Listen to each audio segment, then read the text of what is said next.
The fluorescent bulbs buzzed their endless tune as I completed my third patrol of the shift. 2:47 a.m., the haunted hour of retail, when the quiet pushed against your eardrums and every creak of the structure settling seemed intentional. I had been the night watchman at Super Saver Mart in Maplebrook, Ohio for precisely 3 weeks, and I had already mapped the store's nighttime character. The compressor kicking on in aisle 7, the automatic doors whispering every 12 minutes from a defective sensor, the way shadows gathered near the pharmacy like ink. My name is Eli Grant, 26 years old, former criminal justice major at Ohio State, until my father's hospital costs devoured my tuition money and I had to withdraw junior year. The degree was meant to lead somewhere honorable, detective work, perhaps FBI if I dared to dream large. Instead, I wore a polyester uniform 2 sizes too big and walked the identical path every hour, inspecting doors that were always secured and observing cameras that displayed nothing but vacant aisles. The job listing had promised calm surroundings and little oversight, which meant 8 hours alone in a 40,000 square foot building that smelled forever of cardboard and commercial floor polish. The salary was scarcely above minimum wage, but it included health coverage I urgently required, and enough isolation to whittle away at my student debt without anyone inquiring why I had failed to launch. Most nights, the routine felt meditative. Punch in at 10 p.m., inspect the perimeter, watch the camera feeds from the security office, a repurposed storage closet with 6 blurry screens and a desk that wobbled. Conduct rounds every hour. Punch out at 6 a.m. when Rita arrived. Simple, dull, sustainable, except for storage room 7. The rear stock area stretched behind the sales floor like an industrial cavern network. Concrete floors, metal shelving towers stacked 20 feet high, pallets of goods wrapped in plastic. Most storage areas had clear labels, seasonal hardware, grocery surplus, electronics cage. But hidden in the northwest corner, beyond the loading dock and the ancient freight elevator that had not functioned in years, sat a door marked simply Storage 7. It should not have disturbed me. Every large retail chain had odd architectural quirks, spaces that no longer made sense. Rooms reused so many times their original purpose became historical mystery. But Storage 7 felt wrong in a way I could not explain during my first week. The door was painted the same industrial beige as everything else. No rust on the hinges, no visible wear. Yet, nobody ever approached it. The delivery crew unloaded pallets 20 feet away and never glanced that way. The daytime staff organized their sections on both sides, but left a cautious buffer zone. Even the overnight cleaning team, 2 quiet men named Jorge and Luis, would mop right up to an unseen boundary and then turn back. When I had asked my supervisor, Maggie Hewitt, about it during orientation, she had paused mid-stride, her weathered face going carefully neutral. Storage 7 is administrative archives locked. You do not need to concern yourself with it. Should I inspect the door during patrols? No. The word came too quickly, too sharply. Then she had softened it with a weary smile. Old paperwork, mostly corporate, holds the key. Just record it in your log as secure and proceed. I had accepted that explanation because why would I not? I was 3 weeks into a meaningless job in a nowhere town trying to gather enough money to determine what came next.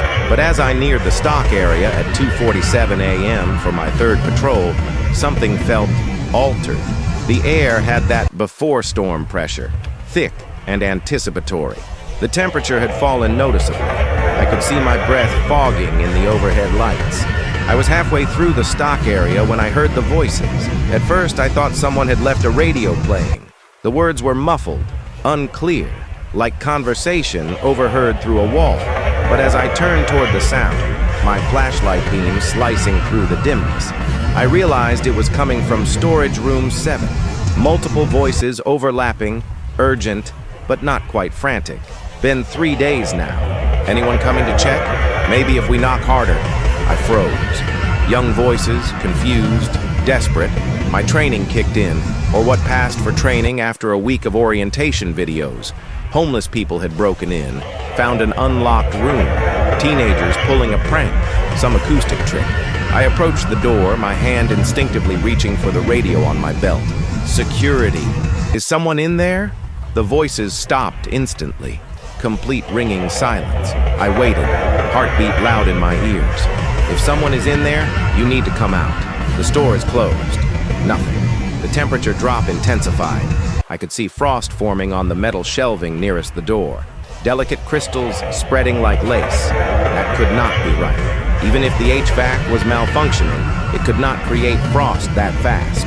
I reached for the door handle when footsteps echoed from the far end of the stock area. Heavy, deliberate. I spun flashlight up to see Maggie Hewitt walking toward me through the shelves at 2:50 in the morning in full work attire. Step away from the door, Eli. Her voice carried a quality I had never heard before. Not quite fear, but something older and more resigned. Authority mixed with exhaustion. I heard voices, I said. Not moving. Multiple people. They sounded distressed. I know. She stopped 10 feet away, looking haggard. Step away from the door now. Something in her tone made me comply. I backed up. Maggie, if someone is in there, nobody is in there, she said it flatly without conviction. Nobody living anyway. The words hung in the cold air between us. What the hell does that mean? Maggie's shoulders sagged. She looked at the door, then away, as if even glancing at it cost her something. How much do you need this job, Eli? The question blindsided me. What? I read your application. I know why you are here. Father in hospice, medical debt, student loans. You need the health coverage, the steady paycheck. Her eyes met mine with genuine sorrow. So I am asking, how much do you need this job? Are you firing me for asking questions? I am trying to decide if I should give you a choice or just let you quit before it gets complicated. She pulled something from her pocket, a laminated card, slightly worn at the edges. The last guy, Tommy Barrislin. He lasted 6 weeks, heard the same things you just heard, found notes, started asking questions nobody wanted answered. What happened to him? He disappeared. She said it matter-of-factly. Week before Halloween, 2 years ago. Came to work one night. Never clocked out. Police searched everything. Nothing. No evidence, no body, no closure. His mother still calls the store every few months. The temperature seemed to drop another 10 degrees. You are saying the door did something to him? I am saying he did not follow the rules. Maggie held out the laminated card. These are not suggestions, Eli. They are survival instructions. 21 years I have worked here, and I have kept my head down and followed every single rule. That is how you get to go home at the end of your shift. I took the card. 6 rules written in crisp corporate font. Overnight security protocols strictly enforced between 2 a.m. and 4 a.m. Do not enter the backstock area unless absolutely necessary. If you must, do not look directly at storage room 7. If you hear voices from behind storage 7, do not respond, knock, or acknowledge them. Destroy any notes written on old company stationery immediately. Do not read them aloud. Figures on the stock area cameras near storage 7 are not there. Do not rewind or screenshot. Log it as equipment malfunction. A sudden temperature drop means they are trying to reach you. Leave the area immediately for 15 minutes. Never attempt to open storage 7. If you open it, you will take their place. I read it twice, then looked up. This is insane. Tommy thought they were ridiculous, too.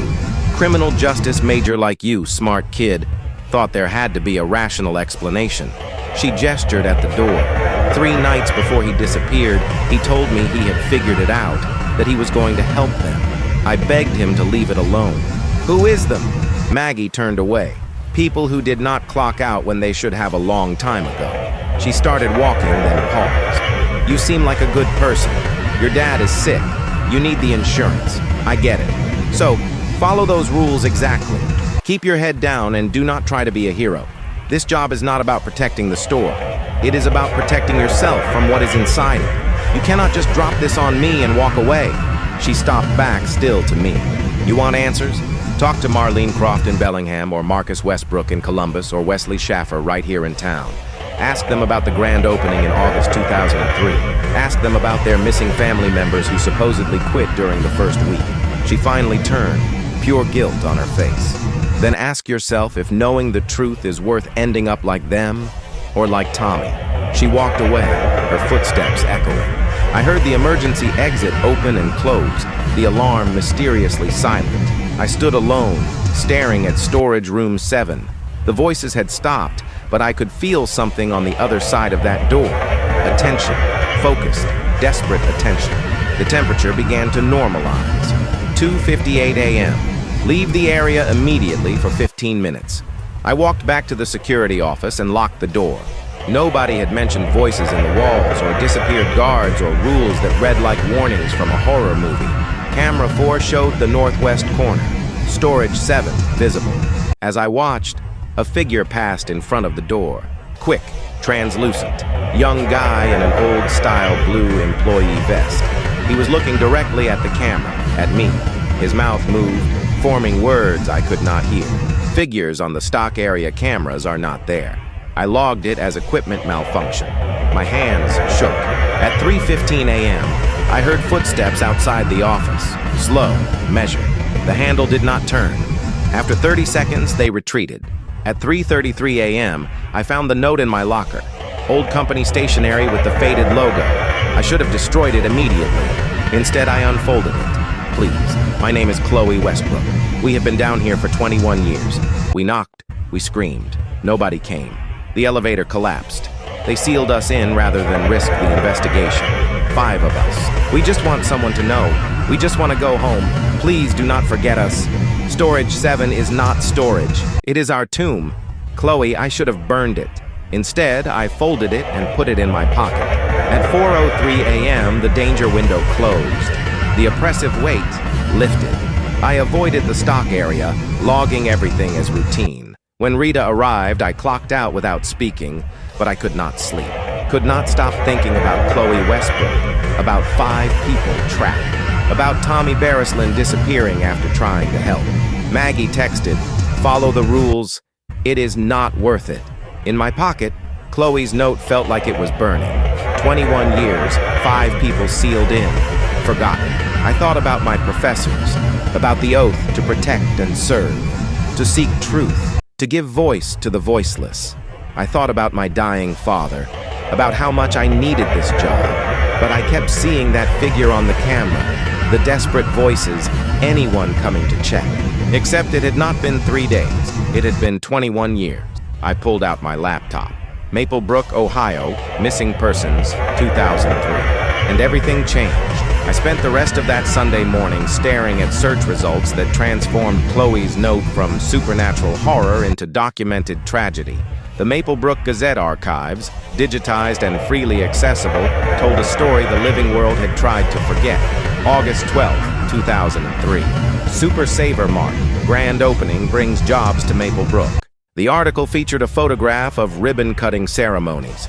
Local politicians smiling beside a man identified as store manager Gerald Teague. In the background, young employees in crisp blue vests posed enthusiastically. I zoomed in on their faces, memorizing. Leo Croft stood in the back row, tall and grinning. Chloe Westbrook was front and center, her expression confident and bright. August 19, 2003, store reports. Multiple resignations after first week brief corporate sanitized. 5 employees, Leo Croft, Chloe Westbrook, Owen Schaffer, Grant Rhodes, and Kevin Vance, had allegedly quit without notice. Management expressed disappointment, but emphasized this would not affect customer service. Then the missing persons reports began appearing in September and October. Separate stories never connected. Leo Croft, 20, last seen leaving for his shift. Chloe Westbrook, 24, disappeared without explanation. Owen Schaffer, 20, failed to return home. Grant Rhodes, 22, vanished. Kevin Vance, 25, missing. The pattern was obvious if you looked, but nobody had looked. The stories ran on different dates, focused on individual tragedies, never once mentioning they had all worked at the same store, vanished within the same week. By noon, I had compiled a list of family contacts from social media and old news articles. Marlene Croft still lived in Bellingham, 20 miles away. Marcus Westbrook had moved to Columbus, but maintained a Facebook page dedicated to finding his sister. Wesley Schaffer lived right here in Maplebrook, just 4 blocks from the store where his younger brother had disappeared. I should have slept. I had been awake for 28 hours. and I had another shift starting at 10 p.m. But sleep felt impossible with Chloe's note burning a hole in my pocket and 5 faces staring at me from my laptop screen. Young people with families who loved them, who had spent 21 years wondering what happened. At 2 p.m., I drove to Bellingham.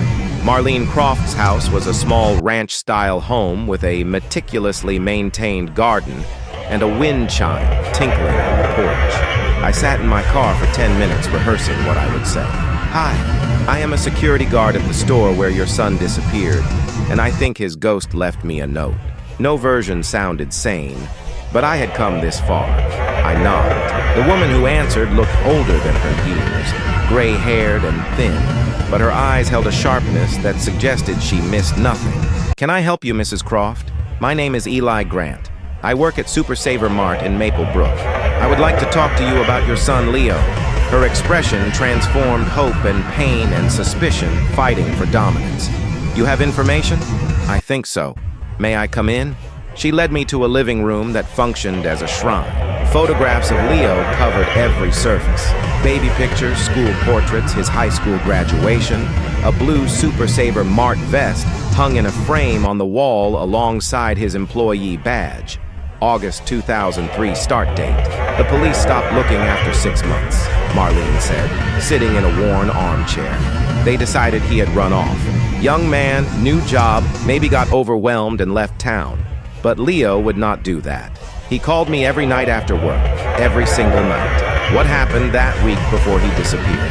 She reached for a photo album, opening it to pages filled with news clippings. He was so excited about the job. Good pay, benefits, advancement opportunities. The first few days were normal. Then on day 5, he called me and said there had been an accident. Something about the old freight elevator malfunctioning. He said the store manager was furious that they had closed off the whole back area. My pulse quickened.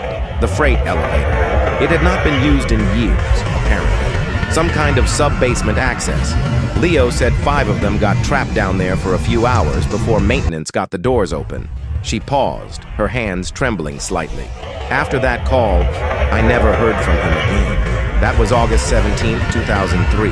Mrs. Croft, who were the other 4? Chloe Westbrook, Owen Schaffer, Grant Rhodes, and Kevin Vance. They all started together. All went missing the same week, but the police never connected it. The store said they had quit. I tried to tell them it did not make sense, but nobody listened. I pulled out my phone, showing her Chloe's note. "I found this in my locker at the store last night." Marlene read it, her face draining of color. Her hands shook as she handed the phone back. "You think they are still there after all this time?" "I think they never left." She stood abruptly, walking to a desk drawer and pulling out a thick folder. "Take this. Everything I have collected over 21 years, police reports, news articles, my own investigation. If there is any chance Leo is trying to reach someone, you need to know the whole story." The folder was heavy with accumulated grief. I took it carefully. "I am going to find out what happened. I promised." The manager from back then, Gerald Teague, he died 5 years ago, Marlene said. Heart attack in his office. But before that, I confronted him once, asked him directly what happened to my son. He looked me in the eye and said Leo had quit, that he knew nothing else. Her voice hardened. He was lying. I could see it. I left Bellingham with the folder and a photograph Marlene insisted I take. Leo at 20, smiling in his blue vest on his first day. "Show him to people," she said. "Make them remember his name." That evening, I met Wesley Schaffer at a diner in Maple Brook. He was 38, a high school teacher with his brother's quiet demeanor. When I told him what I had learned, he pulled out his own file of documents. Owen was supposed to start college that fall. Wesley said, full scholarship for computer science. He took the summer job for extra money. 3 days later, he was gone. He pushed a photograph across the table. The police said he probably ran away because he was scared of college. Owen, scared of college. He had been excited for years. "The freight elevator," I said. "Did he mention it?" "Yes. He called me the day of the accident, said it had been terrifying. They had been trapped in the dark for nearly 3 hours, that Kevin Vance had panicked and he hurt himself trying to force the doors open. Management had made them all sign some kind of waiver afterwards, saying they would not sue. Owen thought it was weird, but signed anyway. That night, he vanished. At 9 p.m., I arrived at work carrying the weight of 5 families' grief. The store looked different now, not just a building, but a tomb marked with a blue vest and fluorescent lights. I clocked in, nodded to Rita as she left, and went straight to the stock area. 2:15 a.m., middle of the danger window. I stood before storage room 7 with a notebook and pen, my heart hammering. Rule number 2 said, do not respond or acknowledge the voices. But I was not responding to voices. I was initiating contact. I wrote, Leo, Chloe, Owen, Grant, Kevin, I know your names. I spoke to your families. I know about the elevator. I want to help. Please tell me what happened. I slid the note under the door. For 30 seconds, nothing. Then the temperature plummeted. Ice crystallized on the door handle. From beyond the door came the sound of frantic writing, paper sliding across concrete. A note appeared beneath the door, written in the same faded blue ink as Chloe's first message. Thank you for remembering our names. The elevator collapsed on August 17th. Kevin was badly hurt. We were trapped in the sub-basement. We screamed for help. Management came down and saw us. Then they sealed the access shaft. Gerald Teague said it was cheaper than explaining the accident. They left us down there. We died slowly. Kevin went first from his injuries. The rest of us lasted days. Now we are stuck, but there are others here too. The shadows of the people who made that decision. They do not want the truth to come out. They will hurt you if you keep investigating. Please be careful. Chloe. I was writing a response when the lights cut out. Complete darkness, the kind that presses against your eyes. And in that darkness, I heard footsteps, not the soft shuffling of the 5 victims. Heavy, deliberate corporate shoes on concrete, multiple sets converging. A voice spoke from directly behind me, male, authoritative, cold as January frost. This is a violation of operational protocols. I spun, flashlight up. 5 figures stood in the darkness, barely visible even in the beam. Men in outdated business attire, their forms shifting and unstable, faces blurred except for their eyes, which burned with territorial malice.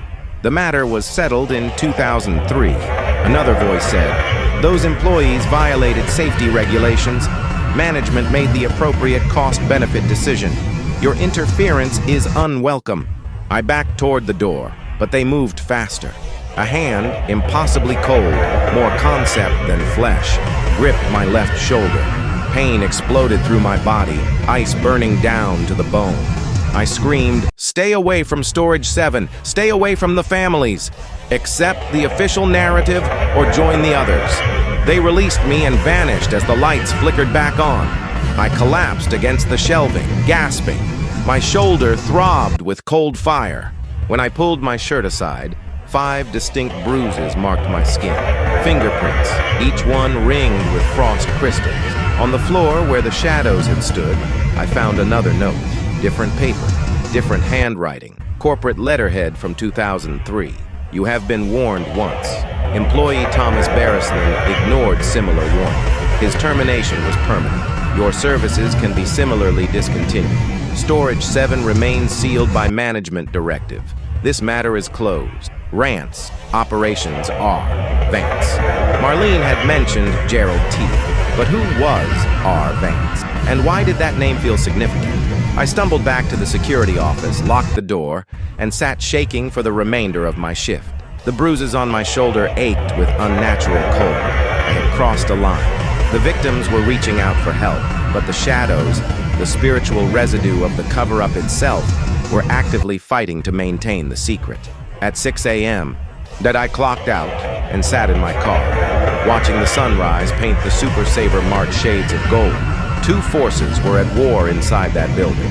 5 souls desperate for justice and the malevolent echo of management that had sacrificed them for profit margin. I pulled out my phone and made 3 calls. First to Marcus Westbrook, who answered on the second ring. Second to Wesley Schaffer. Third to a journalist named Jenna Hargrove at the Columbus Dispatch, who had written a series on corporate negligence. I had chosen my side, not the rules, not self-preservation. Justice for 5 people who had been erased from history. Whatever came next, I was ready. The phone calls I made that Sunday morning set everything in motion. Marcus Westbrook drove up from Columbus within 3 hours, arriving at my apartment with determination etched into every line of his face. Wesley Schaffer met us there, bringing blueprints he had obtained through a Freedom of Information Act request. Original construction plans for the Super Saver Mart building from 2002. There, Wesley said, spreading the yellow documents across my kitchen table. His finger traced a series of lines beneath the main structure. Utility tunnels, storm drainage access from the original factory that stood here before. They were supposed to seal these during construction, but look, he pointed to a notation. Drainage maintenance shaft, northwest quadrant. That is exactly where storage room 7 would be located. Marcus leaned in, his eyes red-rimmed from lack of sleep or tears, or both. We go tonight. We document everything. We bring Chloe and the others home. We need access, I said, and I need to talk to Maggie. I found her at the store that afternoon inventorying stock in the pharmacy section with the mechanical efficiency of someone trying not to think. When she saw me approach, her face went carefully neutral. "You look terrible," she said quietly. "The bruises on your shoulder. You did not follow the rules. I need your help, Maggie." "No." She turned away, but I caught her arm gently. 21 years you have kept this secret. 21 years you have lived with what happened. I met Marlene Croft yesterday. I saw her shrine to her son. I met Wesley Schaffer, Owen's brother. They need closure. The 5 people trapped down there need their story told. I paused, watching her composure crack. "And you need to stop carrying this alone." Her hands trembled on the clipboard she held. "If I help you, if this comes out, I will lose everything. My job, my pension, maybe face criminal charges for covering it up, or you could finally do the right thing." She was silent for a long moment, surrounded by shelves of prescription bottles and bandages, mundane remedies for everyday wounds. What festered beneath this building had no such simple cure. "The drainage tunnel," she finally said. "There is an access point behind the loading dock. Old storm grate, probably rusted shut by now. It connects to the utility corridors beneath the store. That is how maintenance used to reach the sub-basement, unable to finish. Before they sealed 5 people inside it, Maggie's eyes filled with tears. Gerald Teague made the call. Richard Vance from corporate backed him up. The elevator had malfunctioned catastrophically. Kevin Vance was badly injured. The liability would have been enormous. They panicked. They made a cost-benefit analysis and decided 5 minimum wage employees were worth less than the scandal. Her voice broke. "I was there. I heard them make the decision. And I did nothing. You can do something now." She pulled a key ring from her pocket, worked off 2 keys and pressed them into my palm. "Loading dock and maintenance closet. The bolt cutters are in the supply room. But Eli," she gripped my wrist, "the shadows will not let you leave if you find proof. And the 5 who died, they are not entirely stable. 21 years of being trapped has changed them. Kevin especially, be careful." That night, just after midnight, 3 of us stood behind the Super Saver Mart loading dock under a cold October drizzle. The mist swirled around the loading lights, creating halos of moisture in the darkness. I had brought a camera, flashlights, bolt cutters, and a crowbar. Marcus had a video camera. Wesley carried a digital recorder and photographs of his brother. The storm grate was exactly where Maggie had described, a rusted iron cover set into the concrete, marked with faded warnings about confined spaces and hazardous drainage. It took all 3 of us and the crowbar to pry it open. The smell that emerged was overwhelming. Stagnant water, rust, decay, and something else. Something that had been sealed away from air and light for more than 2 decades. "Jesus," Marcus whispered, covering his nose. I went first, descending the metal ladder, bolted to the concrete shaft. Each rung was slick with moisture and corrosion. The beam of my flashlight revealed a tunnel below, brick-lined, maybe 6 feet high, stretching into darkness in both directions. Water trickled along a central channel, and the walls wept with condensation. Wesley came down next, then Marcus. We stood in that claustrophobic space, our breath misting, and I felt the weight of the building pressing down above us. Somewhere in these tunnels was the truth that had been buried with 5 young people. "Northwest," Wesley said, consulting a compass on his phone. "That direction." We walked single file through the tunnel, our footsteps echoing wetly. The brick walls were ancient, predating the store by decades. This had been part of the original factory's infrastructure, a maze of forgotten corridors that modern construction had simply built over rather than demolished. After what felt like an eternity, but was probably only 5 minutes, we reached a junction. 4 tunnels branched off, and there, in the Northwest Passage, was a wall that did not match the others. Newer concrete professionally poured, completely sealing what had once been a continuation of the tunnel. "This is it," I said. "Behind this wall is the sub-basement." Marcus ran his hands over the concrete. "It is solid. We cannot break through this." But Wesley was examining the edges. "Wait, look here. Where the new wall met the old brick, there was a gap. Not large, maybe 6 inches wide, but enough. Enough to see through. Enough for a camera." I knelt down, shining my flashlight through the opening. The beam pierced absolute darkness beyond, illuminating dust motes that hung suspended, like they had been waiting 21 years to be disturbed. I could see a space beyond, a room maybe 15 feet square, and then I saw the bones. They were huddled together in the far corner. 5 skeletal figures arranged in a tableau of desperation and comfort, arms wrapped around each other, heads bowed together. They had faced their death as a group, drawing what comfort they could from shared humanity as the air ran out and hope died. Oh God. Wesley breathed beside me, looking through the gap. "Owen." That is Owen's jacket. I gave him that jacket for his 18th birthday. Marcus was crying silently, recording everything with shaking hands. But it was the walls that destroyed me. Every surface was covered in writing, scratched into the concrete with what must have been keys, pens, anything they could use. A chronicle of their final days. Day 1, August 17th, 2003. They sealed the shaft. We can hear them working above. They know we are here. Why will they not help us? Leo, day 2. Kevin's arm is broken. He is in so much pain. We are rationing the water from the pipe leak. Chloe says someone will come. They have to come. Grant, day 3. We screamed until our throats bled. Nobody is coming. This is real. They left us here to die. Chloe, day 4. Kevin died this morning. We laid him down as gently as we could. The air is getting bad. Owen will not stop crying. Leo, day 5. Maybe lost track. Mom, I am sorry I will not call tonight. I love you. Tell everyone I love them. We tried so hard to get out. Grant found a weak spot, but we are too weak to break through. I am scared. Leo, the final messages were scattered across the walls. Incomplete thoughts, desperate goodbyes, names written over and over as if repetition could prevent being forgotten. Marcus, I am sorry. Be happy. Live for both of us. Chloe, Wesley, you were the best big brother anyone could ask for. I am not scared anymore. Tell Mom and Dad I love them. Owen, I was photographing everything. Tears streaming down my face when the temperature plummeted. My breath became white clouds. The flashlight flickered. They know we are here, I said. The voice came from behind us. Cold, corporate, utterly devoid of humanity. This area is restricted. You are trespassing on company property. We turned to see them blocking the tunnel. 5 shadow figures, more solid than I had ever seen them. Richard Vance stood at the center, his form wearing an expensive suit from 2003, his face a blur of malevolence and entitlement. The matter was resolved appropriately. Vance said those employees created a liability situation. Management assessed the risk and made the economically sound decision. Their loss was regrettable but necessary. You will leave this evidence undisturbed. They were people, Wesley shouted. My brother was a person, not a line item on your budget. Incorrect. They were human resources, expendable assets. The business survived. That is what matters.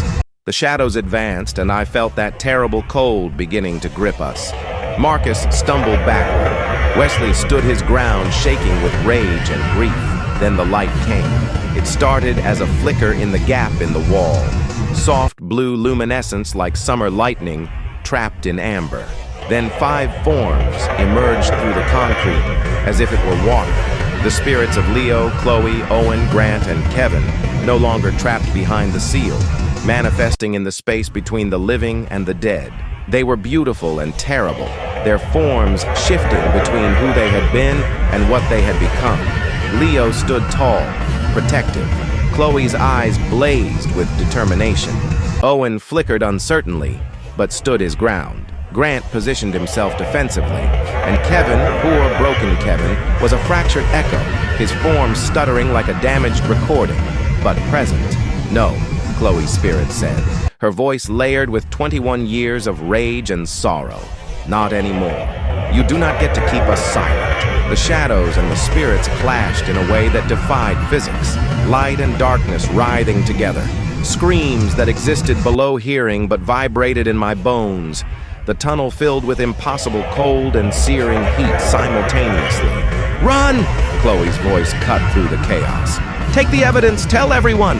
Do not let them bury us again! Wesley hesitated, staring at the flickering form of his brother. Owen's spirit turned toward him, and for just a moment there was recognition. A hand raised in farewell, forgiveness and love transcending death. I am sorry, Wesley sobbed. I am so sorry I did not find you sooner. Owen's form seemed to smile. Then he turned back to face the shadows, holding the line with the others. We ran through the tunnels, splashing through stagnant water, the sounds of spiritual warfare echoing behind us. Up the ladder into the misty night, gasping and crying and clutching our cameras like lifelines. Behind us, the storm grate shook with forces beyond comprehension. Light and shadow battling for dominion over a secret that had festered for 21 years. We collapsed on the wet pavement, the Super Saver Mart looming above us like a monument to corporate indifference. In Marcus's camera, in my photographs, we had the evidence, the skeletal remains, the written testimony of 5 people left to die, the proof that would finally bring them justice. Whatever was happening in the tunnels below, the 5 spirits had bought us the time we needed. They had protected us one last time. Now it was our turn to protect them, to tell their story, to bring them home. The rain fell harder, washing away tears and sweat and the smell of death. Above us, through the loading dock windows, I could see the fluorescent lights of the store, oblivious and eternal, but not for much longer. We called Jenna Hargrove from the parking lot at 1:47 a.m., still shaking, still smelling of stagnant water and 21-year-old death. She answered on the 3rd ring, her journalist's instinct recognizing that middle-of-the-night calls meant something had broken wide open. I am looking at photographs of 5 bodies, I told her. Skeletal remains writing on the walls. A chronicle of people left to die in a sealed sub-basement beneath Super Saver Mart in Maple Brook. Names, dates, everything. And I have 3 witnesses, including 2 family members of the victims. There was a long pause. Then do not move.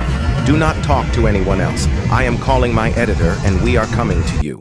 Eli, if this is what you are saying it is, this is going to explode. She was right. By dawn, Jenna had arrived with a photographer and her senior editor. We sat in my cramped apartment, Marcus, Wesley, and I looking like we had crawled out of a grave, which in a sense we had, and walked them through everything.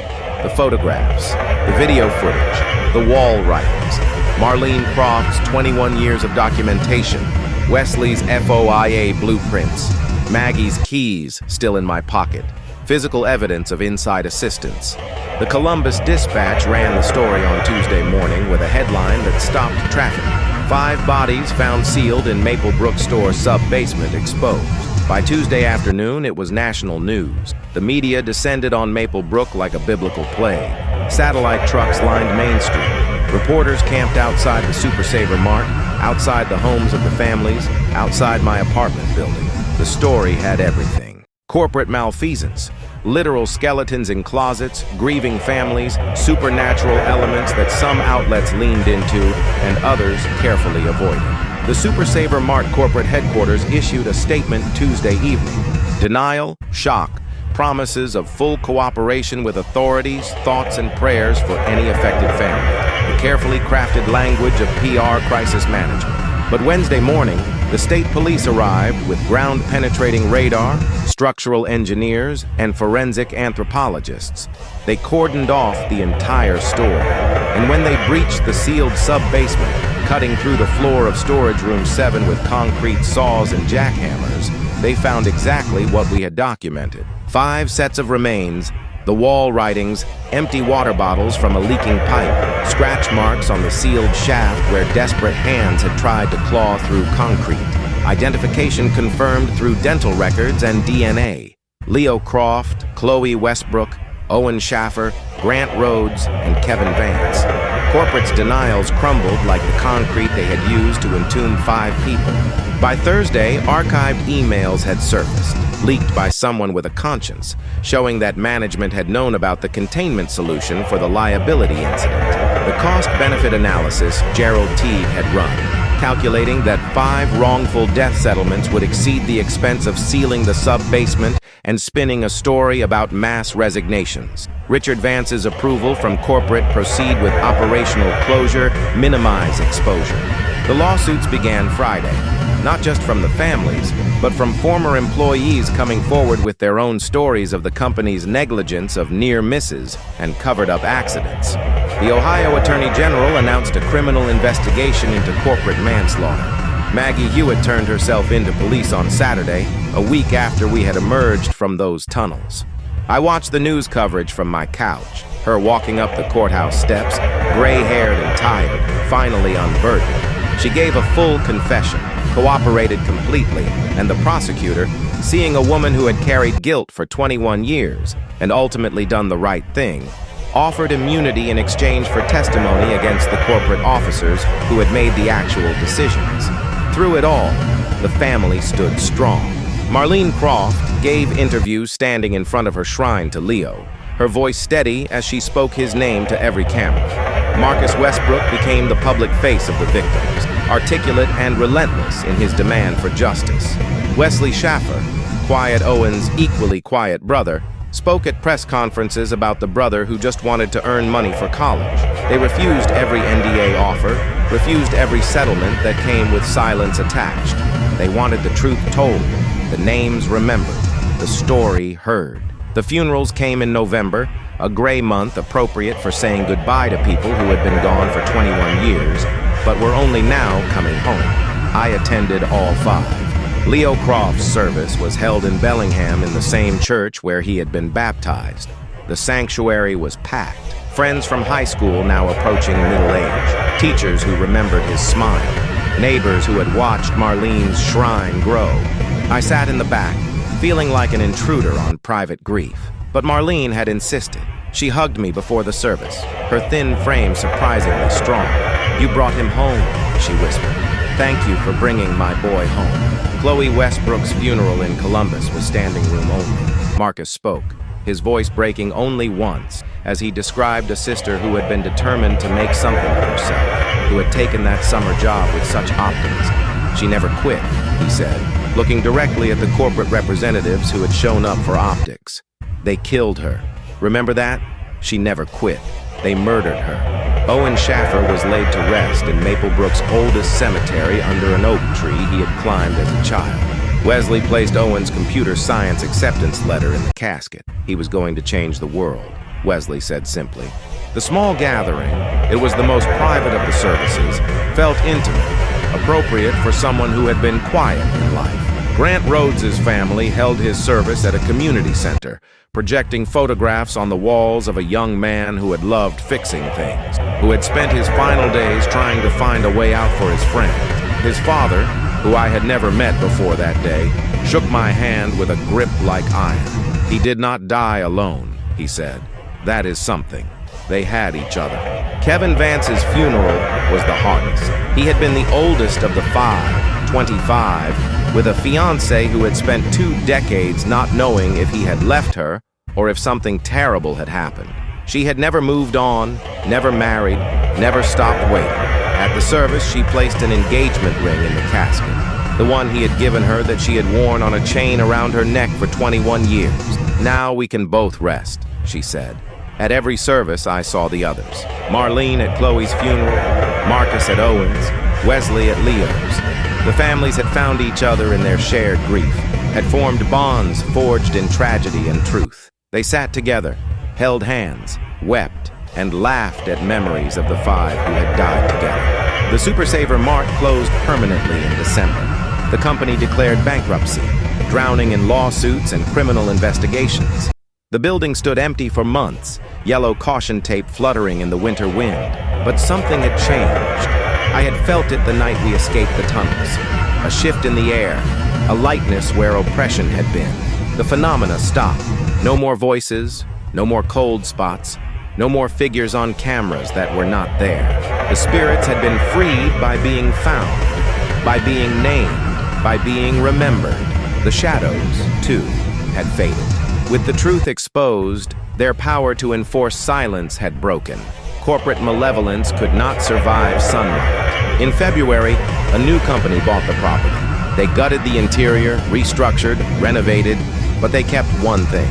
In the break room, where employees clock in and out, they installed a memorial plaque, brushed bronze, professionally engraved, impossible to ignore. In memory, Leo Croft, age 20, Chloe Westbrook, age 24, Owen Schaffer, age 20, Grant Rhodes, age 22, Kevin Vance, age 25. They never quit. They were never allowed to leave. We remember I got hired by the new company, Midwest Regional Grocers. Family-owned, reputation for treating employees like human beings rather than expendable assets. They needed overnight security, and my story, instead of being a liability, had made me someone who understood the weight of protecting people. My first shift back in the building was in March, 6 months after everything had started. The store looked different, brighter, more open. The shadows pushed back by better lighting and honest management. Storage Room 7 had been permanently sealed, the door removed, the space converted into a memorial corner with photographs of the five and their stories told on plaques. But every night at the start of my shift, I walk to the break room. I stand before that bronze memorial. I read the names aloud. Leo, Chloe, Owen, Grant, Kevin. I remember their voices in the dark, their desperate notes, their final messages scratched into concrete walls. I remember five spirits holding back the darkness so truth could escape. The building is quiet now. No voices, no cold spots, no horror lurking in the overnight hours. Just a grocery store, ordinary and safe, where employees clock in and clock out and go home to their families. Sometimes late at night when I make my rounds past the memorial corner, I swear I feel something. Not threatening, not trapped, but present. Gratitude maybe, peace, the kind of peace that comes from being seen, being heard, being remembered. My father died in January. His medical bills finally paid by the settlement money I had received for emotional distress from Super Saver Mart's bankruptcy estate. I like to think he was proud of me at the end, that he knew his son had become what he had hoped, someone who fought for justice, who gave voice to the voiceless, who did not look away from hard truths. I am still paying off student loans, still working overnight shifts in a building that once tried to bury its sins in concrete and silence, still living in a small apartment in a small town in Ohio. But I sleep better now. Every night at 10 p.m., I clock in. I make my rounds. I check the security cameras and the doors and the quiet aisles. At 6 a.m., I clock out. It is simple. It is boring. It is everything a job should be. And every night before I start my rounds, I visit that plaque. I read those names. I remember 5 young people who deserved so much more than they got, who suffered in darkness, but were finally brought into the light. They finally clocked out. After 21 years, they finally got to go home. It was the least I could do to make sure nobody ever forgot.